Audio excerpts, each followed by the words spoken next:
बिस्मिल्लाहिर्रहमानिर्रहीम। निकल इलेक्ट्रोप्लेटिंग। इंशाल्लाह इस वीडियो के अंदर मैं आपको कंप्लीट इसका प्रोसेस मुकम्मल इसका प्रोसेस बताऊंगा कि निकल प्लेटिंग किस तरह की जाती है, इसके अंदर कौन कौन से केमिकल इस्तेमाल करते हैं, उसके लिए कौन कौन से पैरामीटर आप लोगों ने चेक करने हैं। उसके बाद जो आपका जिस तरह एक वर्क पीस है, ये वाला एक हमारे पास एक धात का टुकड़ा है, इसको कितना करंट देना है, ये किस तरह हम इसका कैलकुलेट करेंगे। ये बहुत मुश्किल प्रोसेस होता है, बिल्कुल मैंने आसान इसको बना दिया है। मुकम्मल वीडियो देखने के बाद आप इंशाल्लाह अपनी प्रोसेस के ऊपर आराम से निकल प्लेटिंग कर सकेंगे। तो बहुत ही आसान प्रोसेस है, इसको आपने नोट डाउन करें, अपनी कॉपी और पेन साथ रख लें, तो साथ साथ चीज़ें नोट करते जाएंगे तो बार बार आपको नहीं भूलेंगी, आपके लिए एक कह लें कि नोट्स बन जाएंगे। तो इसको लाजमी नोट कर लिया करें। सबसे पहले आते हैं कि निकल प्लेटिंग के लिए आपको कौन कौन से केमिकल चाहिए। मैंने आपकी सहूलत के लिए यहाँ पे उनकी पिक्चर्स भी लगा दी। सबसे पहले जो है मैंने इंग्लिश में नाम लिखे क्योंकि मार्केट में इंग्लिश में ही आपको मिलेंगे। निकल क्लोराइड है, उसका फार्मूला है NiCl2। ये इस कलर का होगा, ग्रीन कलर का होता है तकरीबन, ये देखें इस शक्ल का होगा। आपने 60 से 90 ग्राम पर लीटर के अंदर इसको मिलाना होता है। पानी गर्म करना होता है, डिस्टिल्ड वाटर लेना है आपने, RO वाटर लेना है या फिल्टर वाटर लेके उसके अंदर आपने 60 से 90 ग्राम पर लीटर, मतलब 1 लीटर के अंदर 60 से 90 ग्राम आप इसके अंदर ऐड करेंगे। ठीक है, मिनिमम कम से कम आपने 60 ग्राम, ज़्यादा से ज़्यादा आपने 90 ग्राम इसको करना है, इससे ज़्यादा नहीं करना है। ठीक है। दूसरा केमिकल है निकल सल्फेट NiSO4। ये इस शक्ल का होगा, क्रिस्टल से होते हैं ना इस तरह, बिल्कुल चीनी के दाने इस तरह के होते हैं, मगर रंग ये वाला होगा, इसका इस रंग का होगा, ब्लू कलर या कह लें या कुछ जामनी कलर सा है, ये वाला इसका रंग होगा। इसको निकल सल्फेट कहते हैं। 220 से 280 ग्राम पर लीटर, मतलब 1 लीटर के अंदर 220 से लेकर 280 ग्राम इस्तेमाल कर सकते हैं आप। मतलब कम डालना चाहते हैं तो 220 ग्राम डालें, ज़्यादा डालना चाहते हैं तो 280 ग्राम आप डाल सकते हैं। फिर होता है boric acid H3BO3। Boric acid ये 40 ग्राम से 60 ग्राम पर लीटर आपने उसी पानी के अंदर हल करना है। तीनों को एक पानी के अंदर बारी बारी हल करना है और अच्छी तरह इसको आपने हल जब हो जाए, देखें कि आपके नीचे पानी में जो केमिकल ना बैठा हुआ हो, अच्छी तरह इसको कम से कम आधा पौना घंटा आपने हलाना है गर्म पानी में, तो ये अच्छी तरह हल हो जाता है। ये इस कलर का होगा, इस तरह आपका कह लें कि मीठा सोडा होता है, इस कलर का होता है, वाइट कलर का। ठीक है। अच्छा, जब हमने केमिकल बना लिया, बनाने के बाद इसके अंदर आप हमने कुछ डालने होते हैं, प्यूरीफायर डालने होते हैं, या कह लें कि इसके अंदर ब्राइटनर डालने होते हैं। वो इंशाल्लाह अभी तो मैंने जस्ट आपको नोट डाउन करवा रहा हूँ सारे प्रोसेस। जब मैं प्लेटिंग करवाऊँगा, वीडियो बनाऊँगा, वीडियो के अंदर इनकी सारी पिक्चर्स आपको बता भी दूँगा किस किस तरह के होते हैं, इनके क्या क्या फंक्शंस होते हैं। वो अगर आप बड़े पैमाने पे कर रहे हैं तो ज़रूरी होता है, अदरवाइज़ आप छोटे पैमाने पे अगर करना चाहें तो इसके बगैर भी आप कर सकते हैं। तो जब हम प्रोसेस स्टार्ट कर लें तो प्रोसेस के दौरान फिर हमें उसके अंदर कुछ ना कुछ चीज़ें वो जो ब्राइटनर ऐड करने पड़ते हैं एफिशिएंसी के लिए। अब आते हैं कि आपने जो आपका सॉल्यूशन बन गया है, सॉल्यूशन बनने के बाद आपने उसको लाजमी चेक करना है। चेक क्या करना है आपने, सबसे पहले ये होता है एनोड, ये आपके पास अवेलेबल होना चाहिए। प्योर निकल का एनोड आपके पास अवेलेबल होना चाहिए, मौजूद होना चाहिए। इसी से आपके जो मेटल है उसके ऊपर प्लेटिंग होती है। अगर ये आपके पास नहीं है तो आप प्लेटिंग नहीं कर सकते। अब अप्रोक्सीमेटली 15 से 15 हज़ार के करीब आ रहा है केजी, 1 किलो जो है ना आपका निकल 14-15 हज़ार का आपको मिल जाता है मार्केट से आसानी से। सोल्यूशन की डेंसिटी मैंने पिछली वीडियो में बताया था कि डेंसिटी मेजर करने के लिए हम हाइड्रोमीटर इस्तेमाल करते हैं। जब आपका सोल्यूशन बन जाएगा, हाइड्रोमीटर आपने अपने सोल्यूशन के अंदर छोड़ देना है, तो आपने देखना है कि 20 से 25 ग्राम आप 20 से 25 आपकी डेंसिटी आनी चाहिए। जो आपकी रीडिंग है ना हाइड्रोमीटर के ऊपर 20 या 25 होना चाहिए। अगर कम आ रही है तो इसके अंदर आपने जो सारे केमिकल थोड़ी थोड़ी मकदार में ऐड कर लेने हैं। अगर ज़्यादा आ रही है तो आपने इसके अंदर थोड़ा सा पानी ऐड कर लेना है, ठीक है। आपने इस रेंज के अंदर लेके आना है, ये स्टैंडर्ड रेंज है, 20 से 25 आपकी डेंसिटी होनी चाहिए। फिर है सोल्यूशन की पीएच वैल्यू, मतलब आपका जो पीएच पेपर है मैंने आपको दिखाया था पिछली वीडियो, अगर आपने नहीं देखी तो आप पीछे वाली वीडियो भी लाजमी देखें, जो लेक्चर नंबर 1 के नाम से है, आप उसको लाजमी देखें। उसके अंदर सारी मैंने बताया हुआ तरीका करके पीएच किस तरह चेक करते हैं, किस किस्म का पीएच पेपर होता है। वो आपने सिंपल अपने सोल्यूशन के अंदर जब डिप करेंगे उसका कलर चेंज होगा तो उसके साथ एक चार्ट होता है, चार्ट से आपने 4.0 से लेके 4.6 रेंज जो है ना इसके साथ मैच करनी है। इसका भी तरीकाकार आ गया, अगर कम आ रही है मतलब आपकी 3 आ रही तो इसका मतलब आपके पास एसिड ज़्यादा है, इसके अंदर पानी ऐड कर लें। अगर ज़्यादा आ रही है तो फिर इसके अंदर बोरिक एसिड ऐड करें, क्योंकि बोरिक एसिड एसिड को बढ़ाता है, तेजाबियत को बढ़ाएगा। फिर आते हैं वोल्टेज। जब आपका बन जाएगा तो आपने इलेक्ट्रोप्लेटिंग करने के लिए, जब रेक्टिफायर मैंने बताया था ना पिछली वाली वीडियो में मैंने दिखाया था कि जो एसी करंट को डीसी में कन्वर्ट करता है, तो आपका जो स्टैंडर्ड है 4 से 8 वोल्ट आपने करंट देना है निकल प्लेटिंग के अंदर। और करंट कितना देना है 1.25 एम्पेयर पर डेसीमीटर स्क्वायर, कि आपका 1 डेसीमीटर स्क्वायर के ऊपर 1.25 एम्पेयर करंट होना चाहिए, इससे कम नहीं होगा करंट, ठीक है। ये मिनिमम करंट है 1 डीएम स्क्वायर के लिए। जब हमने प्लेटिंग करनी है तो आपका सोल्यूशन गर्म होना चाहिए और 50 से 60 डिग्री इसका टेम्परेचर होना चाहिए। वो टेम्परेचर आपने थर्मामीटर से चेक करना है। ये देखिए जो चीज़ें मैंने पिछली वीडियो में दिखाई थी इंस्ट्रूमेंट सब इस्तेमाल करने पड़ेंगे, ठीक है। इसलिए आपने पिछली वाली वीडियो भी लाजमी देख लेनी है और उसमें अपने इंस्ट्रूमेंट का इस्तेमाल जो मैंने बताया था आपको शक्लें भी नज़र आ जाएंगी किस किस्म के वो इंस्ट्रूमेंट होते हैं। अब हम चलते हैं जी, ये वाला करंट का एरिया किस तरह निकालना है। ये जो होता है ना डेसीमीटर स्क्वायर, ये किस तरह निकाल दें, ये बड़ा लोगों ने बहुत मुश्किल बनाया हुआ है। मैंने बिल्कुल आसान तरीके से आपको समझाऊंगा, आपको विद इन मिनट्स आपको ये चीज़ समझ आ जाएगी। वर्क पीस का एरिया निकालने का तरीका, अब मिसाल के तौर पे मैंने ये वाला एक मेरे पास मेटल है इस शक्ल का, ठीक है, इसके ऊपर मैंने प्लेटिंग करनी है। अब देखें इसकी जो लंबाई है 90 मिलीमीटर, मैंने मिलीमीटर में ली हुई है, ठीक है।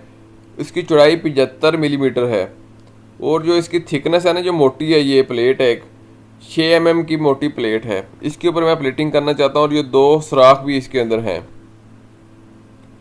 इसका तरीकाकार है, सबसे पहले आपने क्या करना है, लंबाई ज़रब चौड़ाई, मतलब इसकी जो लंबाई है ये वाली और जो चौड़ाई है, लंबाई ज़रब चौड़ाई ज़रब 2 करना, क्योंकि ये वाली हमने तो ये वाली लंबाई ली है ना और ये चौड़ाई ली है। अब ये वाली चौड़ाई नहीं ली और ये वाली नहीं ली, तो क्या करेंगे, ज़रब 2 करेंगे, ये वाली और ये वाली भी हो जाएगी और ये वाली भी हो जाएगी, ठीक है। ज़रब 2 करने से लंबाई ज़रब चौड़ाई ज़रब 2 आपने कर देना। अगर आपके पास स्क्वायर पीस है, चौरस आपके पास कोई वर्क पीस है, तो एक तरफ लंबाई ले लें, एक तरफ चौड़ाई लेके ज़रब 2 कर दें। मैंने किया, हमारे पास आ गया 13,500 मिलीमीटर, ठीक है।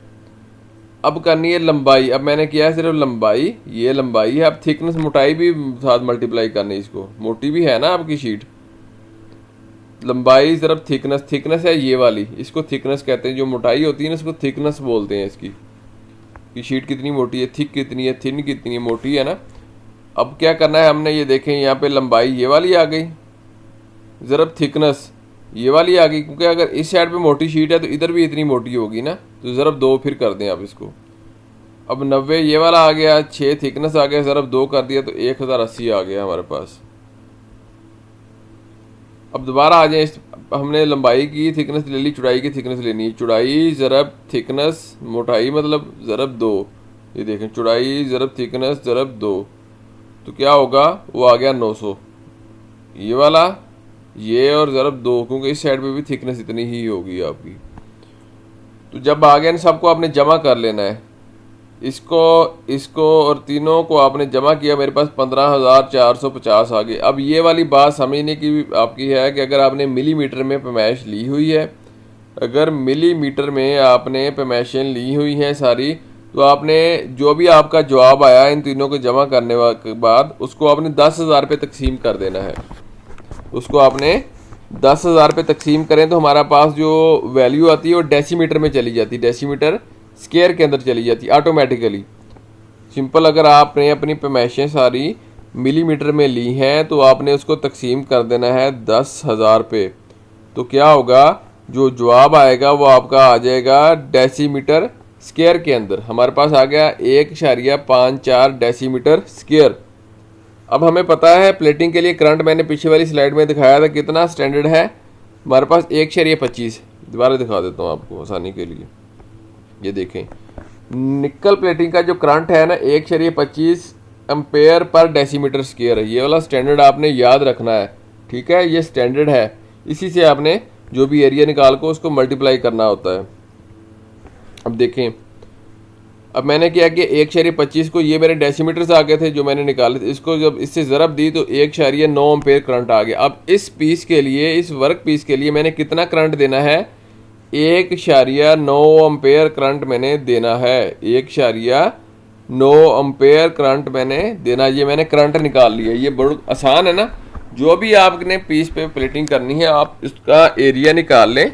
अगर गोल चीज़ है तो गोल चीज़ का एरिया वो आपने उसके फार्मूले के मुताबिक, मतलब पाई डी है या पाई आर स्क्वायर है, जो भी फार्मूला है लगा के आपने पहले एरिया निकाल लेना है। जब आपके पास एरिया आ जाएगा उसको 10,000 पे तकसीम करेंगे तो डेसीमीटर में चला जाएगा, और जो डेसीमीटर होंगे उसको 1.25 से ज़रब देनी है तो आपके पास करंट आ जाएगा। ये बिल्कुल आसान अल्फाज में मैंने समझाने की कोशिश की है। मज़ीद अगर आपको समझ ना आए आप कमेंट्स करें तो मैं इंशाल्लाह इस पर दोबारा एक डिटेल में वीडियो बना दूंगा, ठीक है। अब आता है कि अगर अब हमने एरिया निकाल लिया, अब आपने करंट देना है, इसको करंट देना है ना प्लेटिंग करने के लिए। तो करंट किस तरह देना है इसका तरीकाकार मैं आपको समझाऊं। ये टैंक है, ये वाला जो इसको कहते हैं टैंक। अब जो डॉट्स नज़र आ रहे हैं, टिमके नज़र आ रहे हैं, ये आपका सोल्यूशन है निकल का, जो सोल्यूशन 3 केमिकल मिला के मैंने बनाया है। अब ये निकल एनोड है, ये वाला प्योर निकल है और ये भी प्योर निकल। दोनों तरफ हमेशा निकल लगाते हैं। जहाँ पे हमारा वर्क पीस होता है उसकी दोनों तरफ हमने प्योर निकल लगाना होता है। ये सेंटर में हमारा वर्क पीस है जो मेटल है जिस पे हमने प्लेटिंग करनी है, ठीक है। तो हमने ये पावर है रेक्टिफायर। अब हमने करंट देना है। ये जमा वाला जो करंट है हम किधर देंगे, निकल एनोड को, जो निकल प्लेटिंग करनी है उसको हमने जमा वाला करंट देना है, पॉजिटिव करंट देना है। ये देखिए एक तार इधर से आके इस पे चली गई और ये इसके ऊपर से होके इस तरफ आ गई। दोनों पे हमने जमा वाला करंट दिया है। जो मनफी करंट होता है, नेगेटिव करंट होता है, इसको हम कैथोड भी कहते हैं, वर्क पीस पे आएगा। ये जो हमारा वर्क पीस है, जो मेटल हम प्लेटिंग करना चाहते हैं उसको मनफी करंट देंगे, इसको कहते हैं कैथोड। और जो प्लेटिंग हमने करनी है वो निकल प्लेटिंग करनी है, इसको हम कहते हैं इनोड। इस पर जमा वाला करंट देते हैं। ये डायग्राम मैंने बना दिया हो, मुझे उम्मीद है कि इससे आपको अच्छी तरह समझ आ जाएगी। अब मैं पूरा प्रोसेस डिटेल में इस तरह दिखाऊंगा, आपको आसानी से सारा प्रोसेस समझ आ जाएगा। अभी देखें, सबसे पहले हमने क्या करना होता है, अगर आपके पास जो वर्क पीस है जंग लगा हुआ है उसके ऊपर, जंग उतारने के लिए हम एसिड पिकलिंग प्रोसेस कहते हैं। ये बताऊंगा इसकी आगे मैं डिटेल में कि रेशियो क्या होती है। एक दफ़ा आपको प्रोसेस दिखा दूं, प्रोसेस के अंदर कौन कौन से पहले प्रोसेस होने, कौन कौन से बाद में। अच्छा, एसिड जब पिकलिंग, हम एसिड के अंदर वर्क पीस को डिप कर लेंगे। तेजाब के अंदर डिप करने के बाद आपने इसको 3 बार पानी से धोना है। 3 टैंक बना लें, तीनों में पानी रख लें। एक दफ़ा एक में डिप करें, फिर दूसरी दफ़ा दूसरी में, फिर तीसरी दफ़ा तीसरी में भी कर लें। मतलब 3 बार आपने इसको पानी से धोना है अच्छी तरह। उसके बाद पॉलिश करना है आपने, क्योंकि जंग इसमें तेजाब में रखने से पीस पे जो जंग लगा होता है वो नरम हो जाता है। उस पर आप वायर ब्रश करें या आपने एमरी पेपर बेल्ट से आप इसको साफ कर लें अच्छी तरह। उसके बाद ना वैसे अमूमन एक हम करते हैं मिट्टी का तेल और जो चाक होता है ना, चाक पाउडर, उससे इसको साफ़ कर लेते हैं। अगर आपका पीस सिंपल है तो ना भी करें तो कोई मसला नहीं। अगर आपका पीस आपको लगता है थोड़ा सा मतलब बड़ा पीस है तो वहाँ पे आप इसको चाक पाउडर से और पहले मिट्टी के तेल से धोते हैं, फिर चाक पाउडर से इसको अच्छी तरह साफ़ कर लेते हैं। उसके बाद हम कहते हैं डी ग्रीजिंग। एक प्रोसेस होता है डी ग्रीजिंग, इसके अंदर कोई चिकनाहट है, जिस तरह इसके डी ग्रीस है ना, ग्रीस लगी हुई है या कोई भी ऐसी चीज़ है, उसको साफ़ करने के लिए डिग्रीजिंग साल्ट इस्तेमाल करते हैं। इसको कहते हैं डिग्रीजिंग प्रोसेस। इसके अंदर एक दफ़ा इनोड क्लीनिंग करेंगे, एक दफ़ा कैथोड क्लीनिंग करेंगे।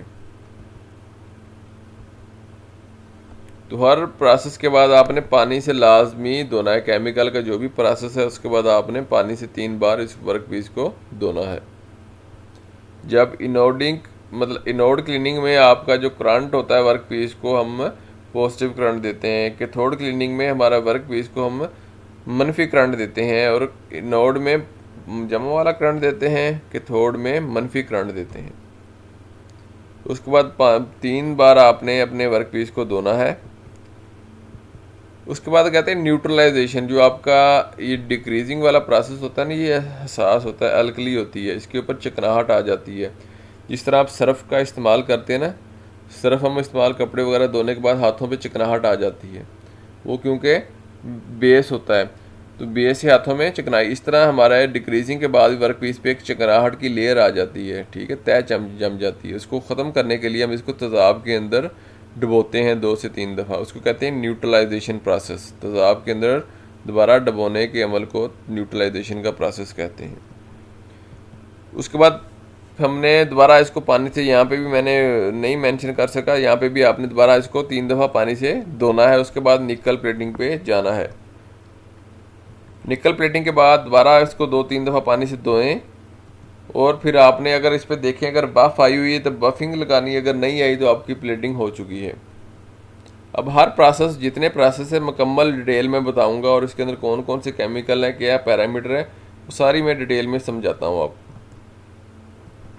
सबसे पहले मैंने बताया था तेज़ाब का अमल।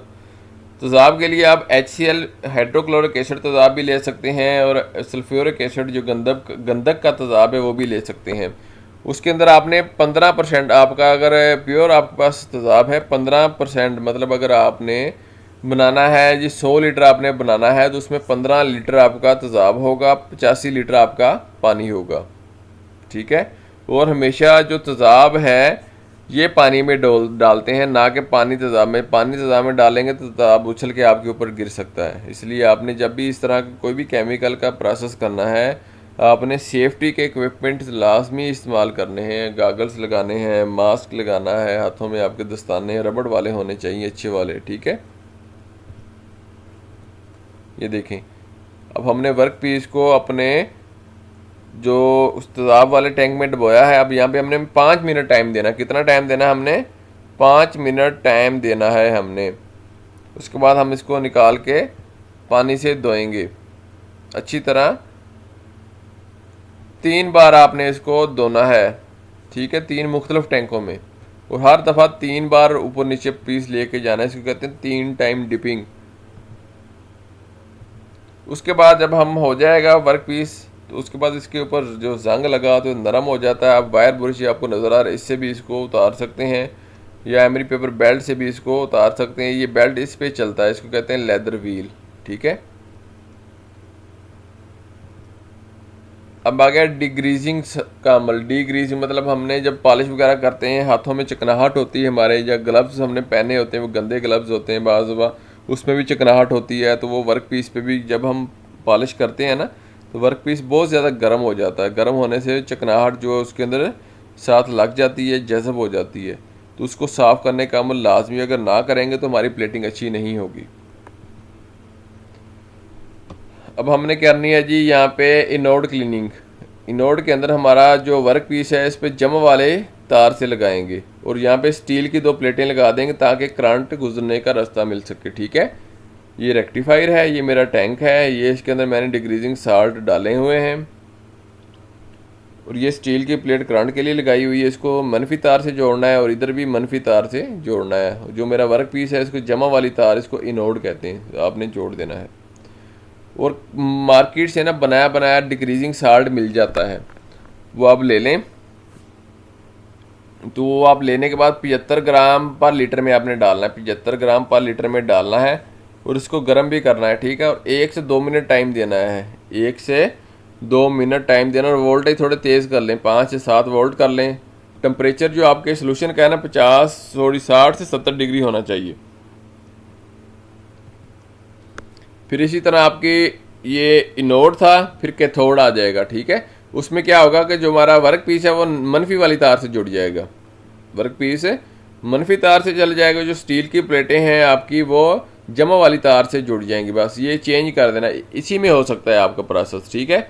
एक ही टैंक में केमिकल वही है, सब कुछ वही है, इसी में दोबारा अमल कर सकते हैं। वो किस तरह करना है कि ये वाली तार इसके साथ जोड़ दें, ये वाली इसके साथ जोड़ दें, मतलब मनफी वाली तार को फिर जमा वाली से जोड़ दें, जमा वाली को मनफी वाली से जोड़ेंगे, ये अमल चेंज हो जाएगा। तो एक टैंक में ही आप इस प्रोसेस को दोबारा भी कर सकते हैं। अलहदा टैंक बनाना चाहें ठीक है, नहीं तो एक टैंक में दोबारा आप कनेक्शन चेंज कर देंगे तो आपकी एनोड से कैथोड क्लीनिंग हो जाएगी। इसके बाद भी आपने वर्क पीस को 3 दफ़ा फिर धोना है, अच्छी तरह पानी से धोना है। इसमें मकसद ये होता है कि जिस तरह हमने डिक्रीजिंग वाला केमिकल किया, अगर ना धोते तो हमारे तेज़ाब वाले टैंक में चले जाना था, फिर वो तेज़ाब भी न्यूट्रल होना शुरू हो जाएगा। इसलिए हर केमिकल प्रोसेस के बाद पानी से अच्छी तरह वर्क पीस को आपने धोना है और 3 दफ़ा डिपिंग करने का अमल लाजमी करना है।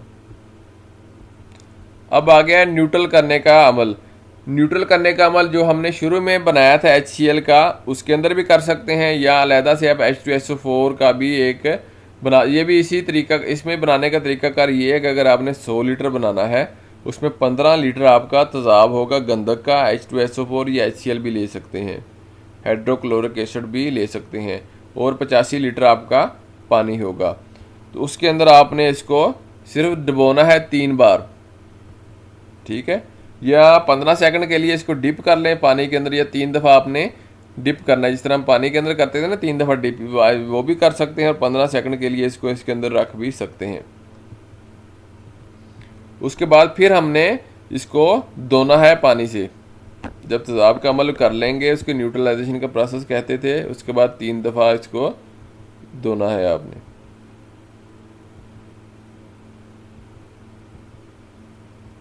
अब आ गया असल निकल प्लेटिंग का प्रोसेस।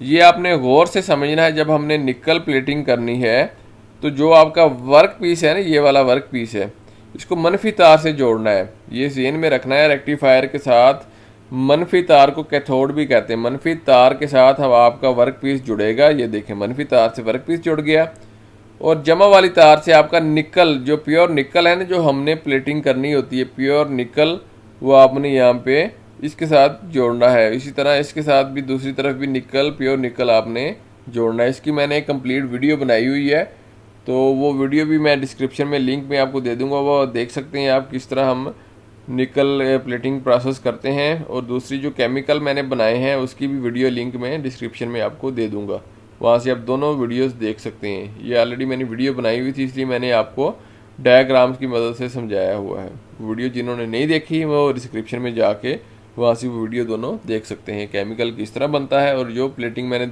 अब बता रहा हूँ ये प्लेटिंग किस तरह होती है।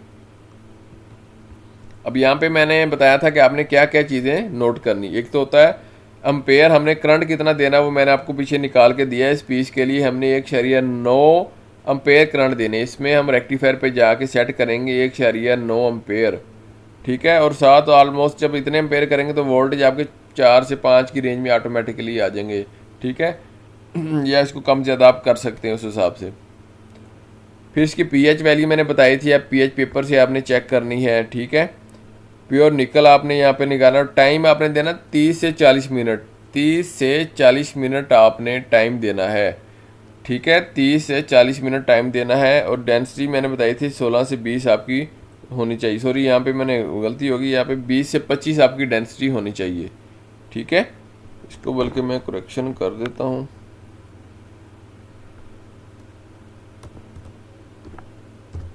20 से 25 यहाँ पे हमारी डेंसिटी होनी चाहिए। और टेम्परेचर आपका 50 से 60 या 60 से 70 डिग्री सेंटीग्रेड होना चाहिए। तो उसके बाद आपकी प्लेटिंग हो जाएगी इंशाल्लाह। 30 मिनट या 40 मिनट टाइम देंगे तो आपके वर्क पीस के ऊपर प्लेटिंग हो चुकी होगी। अब ये मैं एक मुकम्मल प्रोसेस दिखा रहा हूँ, इसके अंदर रुके बगैर आपने करना है। सबसे पहले मैंने एसिड पिकलिंग की 5 मिनट, उसके बाद मैंने पानी से 3 दफ़ा धोया, और ये नीचे पॉलिशिंग मशीन है, इसमें आपने पॉलिश करना है। उसके बाद मैं ले आया डिक्रीजिंग नोड के अंदर, ठीक है। 2 मिनट टाइम दिया हमने वहाँ पे। ये अगला टैंक आ गया कैथोड का, इसमें भी 2 मिनट टाइम दिया मैंने। ये रुके बगैर सारा प्रोसेस कर रहा हूँ मैं। 3 टाइम डिपिंग की फिर मैंने पानी, और उसमें हाथ भी या कपड़ा वगैरह ना लगे, ठीक है। उसके बाद न्यूट्रलाइजेशन मतलब तेज़ाब का अमल दोबारा मैंने किया, 3 दफ़ा डिपिंग की, फिर पानी से दोबारा धोया। अब आ गया निकल प्लेटिंग। ये देखिए निकल प्लेटिंग में चला गया, 30 मिनट टाइम दिया मैंने वहाँ पे। उसके बाद दोबारा मैंने पानी से इसको अच्छी तरह धो लिया। अब चेक करेंगे, अगर इसके ऊपर आपके पास आती है बफ़ तो बफ़ लगानी, अगर नहीं आती तो आपका वर्क पीस ये देखें यहाँ पे जब आप एंड पे लेके आएंगे आपका वर्क पीस तो अच्छी तरह आपकी प्लेटिंग इंशाल्लाह हो चुकी होगी। ये मुकम्मल जो प्रोसेस मैंने दिखाई, इस तरह आपने टैंक्स रख लेने हैं और टैंक्स आपके साथ साथ पड़े होंगे तो आपके लिए फिर मसला नहीं होगा। एक दफ़ा निकालें, साथ धोएं, फिर अगला प्रोसेस। ये पूरी एक लाइन बना के रखें, बेशक छोटे बास्केट रखें या बड़ी बास्केट रखें, तो इससे आपको बहुत आसानी होगी और स्पीड से आप काम कर सकेंगे।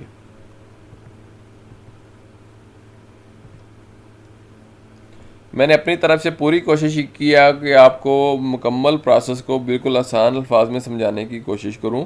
इसके बावजूद अगर आपको कोई मसला है, कोई क्वेश्चन है तो आप कमेंट्स में करें। मैं इंशाल्लाह आपको वो जो मसला है या कन्फ्यूजन है वो दूर करने की पूरी कोशिश करूँगा। और इसके साथ मेरी आप सबसे एक रिक्वेस्ट है कि अगर अभी तक आपने मेरा चैनल सब्सक्राइब नहीं किया तो आप मेरे चैनल को सब्सक्राइब करें, लाइक करें, शेयर करें, क्योंकि आपकी तरफ से मेरे लिए एक प्यार और मोहब्बत होता है, मेरे लिए एक सपोर्ट होती है। जो आप चैनल सब्सक्राइब करेंगे, मेरी मेहनत का जो एक कह लें कि रिगार्ड है वो आप ज़रूर दिया करें। आप लोगों की मोहब्बतों का बहुत शुक्रिया। और आपका कोई भी क्वेश्चन है, कोई कन्फ्यूजन है, कहाँ किसी जगह पे आपको समझ नहीं आई तो आप कमेंट्स में लाजमी मुझे बताया करें ताकि उसको फिर मसले को मैं हल करूँ, उसका सलूशन आपको बता सकूँ।